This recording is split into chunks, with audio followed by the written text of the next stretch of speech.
August 19th, 2024. The day a group of teenagers carried out one of the largest crypto heists in history.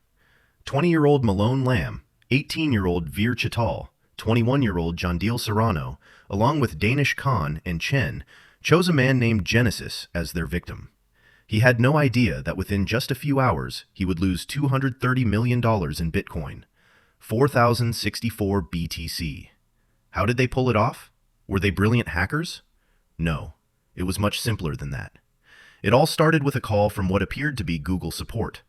The number looked legitimate, the voice sounded confident, but it was a lie. Veer Chittal convinced Genesis that his accounts had already been compromised. Pressure, urgency, fear. Soon, the scammers had access to his iCloud and email. Minutes later, a second call came in. This time, the caller claimed to be from the security team of the crypto exchange Genesis was using. It was Jandil Serrano. They were so convincing that Genesis disabled two-factor authentication himself, believing he was protecting his funds. In reality, he had just given the scammers access to his crypto wallet. While the victim thought he was securing his accounts, the funds were already being transferred to a pre-compromised wallet. But the final blow was still ahead. Genesis was asked to install AnyDesk for additional security. He shared his screen, and in that moment, the scammers saw his private keys and seed phrases. In seconds, $230 million was gone. Later, investigators discovered archived footage. The group had recorded their reactions to the heist. They were ecstatic. But the story was far from over. Within hours, the stolen Bitcoin began to be laundered.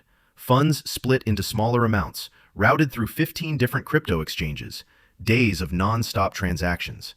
Eventually, the money was considered clean, and that's when they lost control, especially Malone Lamb. Nightclubs, $500,000 in a single night. Luxury cars, rented villas with breathtaking views. He wanted recognition, and he got attention, just not the kind he expected. While he was building the image of a new crypto king, the FBI was assembling the puzzle. The more he spent, the clearer his connection to the heist became. On September 19th, federal agents raided a mansion in Miami. Malone Lamb was arrested, surrounded by luxury bought with stolen money. This story isn't just about a crypto heist. It's a story about greed, about arrogance, and about how the illusion of invincibility can collapse in a single moment.